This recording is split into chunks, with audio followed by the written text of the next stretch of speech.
日嚟做喺坊間流行咗幾年嘅日式芝士蛋糕，佢嘅口感係比較紮實，充滿奶油乳酪嘅味道。喺開始之前，請 follow 我哋嘅頻道啦。喵！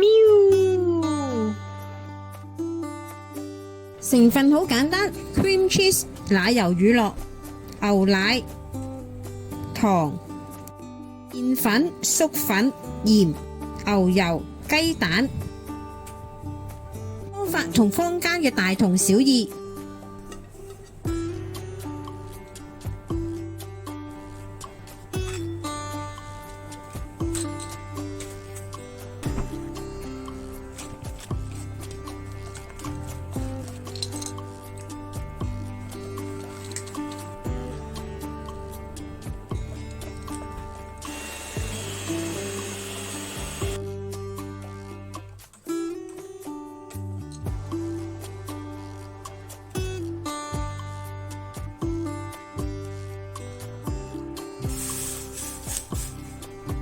好按照之前嘅1分鐘方法，喺唔知道所有竅門嘅情況下，會出現巢皮、裂開、升唔起、收縮、過濕、入水等等嘅問題。點解我知？因為我已經失敗咗10次啦。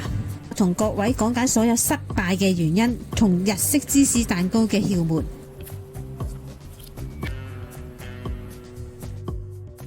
模具一定要用淺色圓角，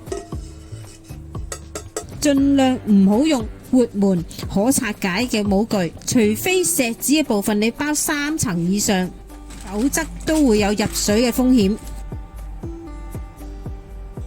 但包3至4層錫紙會直接影響蛋糕上升嘅溫度。黑色嘅模具都唔好用，因為黑色係吸熱，溫度唔平均。外層嘅溫度比內層高，結果出現裂開嘅情況。選好需要嘅模具，搽上牛油，鋪上薄薄嘅麵粉，放入烘焙紙方便脫模。竅門2：奶油乳酪嘅部分。盡量用費城乳酪 （Philadelphia Cream Cheese），唔好揀一啲比較貴嘅乳酪，諗住味道會好啲。不同乳酪有不同嘅成分，牛奶、蛋白、穩定劑、滑度唔同、硬軟度唔同，會直接影響你蛋糕嘅效果。先將牛油融化，加入檸檬皮。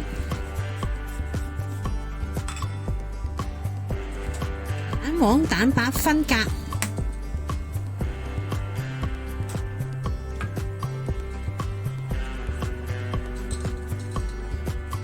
，cheese 加入白糖，水加熱融化，直至順滑，慢慢加入蛋黃，混合。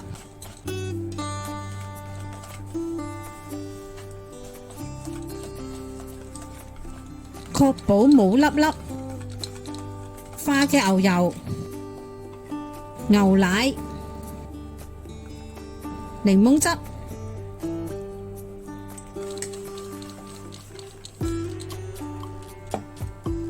入麵粉之中，攪勻，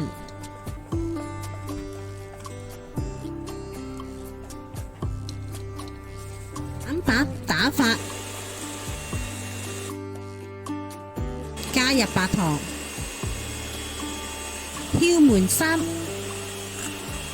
蛋白係唔需要完全打發，只需要打至有白字紋嘅效果。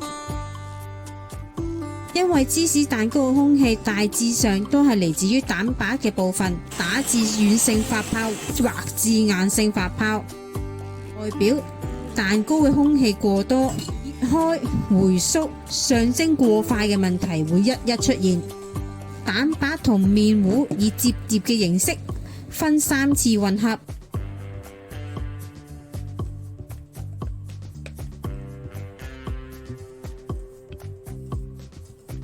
麵糊倒入模具之中，留1cm 嘅位置，出多餘空氣。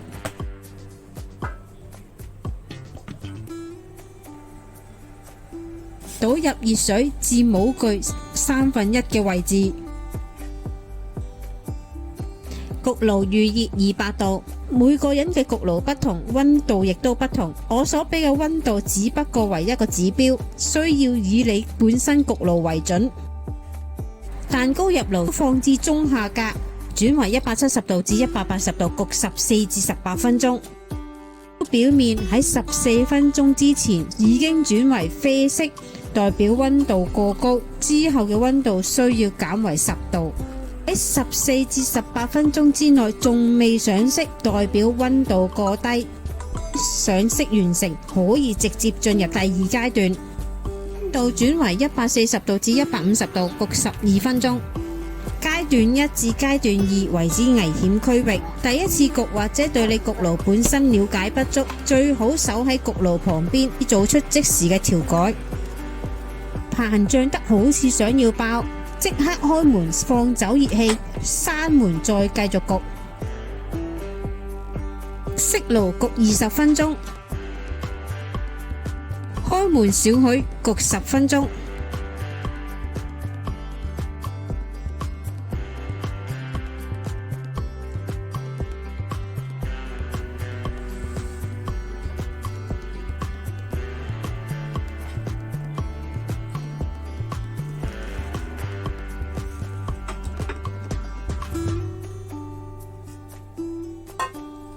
日式芝士蛋糕唔係一個容易嘅蛋糕，佢嘅難度指數非常之高，任何少許嘅問題都會令到蛋糕失敗。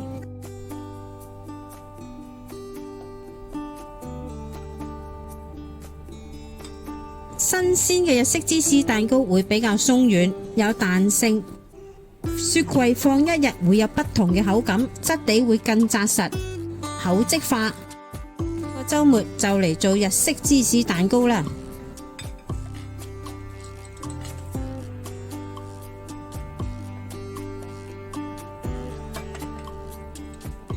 今日嚟到呢度啦，詳細嘅食譜我哋會擺落 Facebook 嗰度，有興趣嘅大家可以去睇一睇。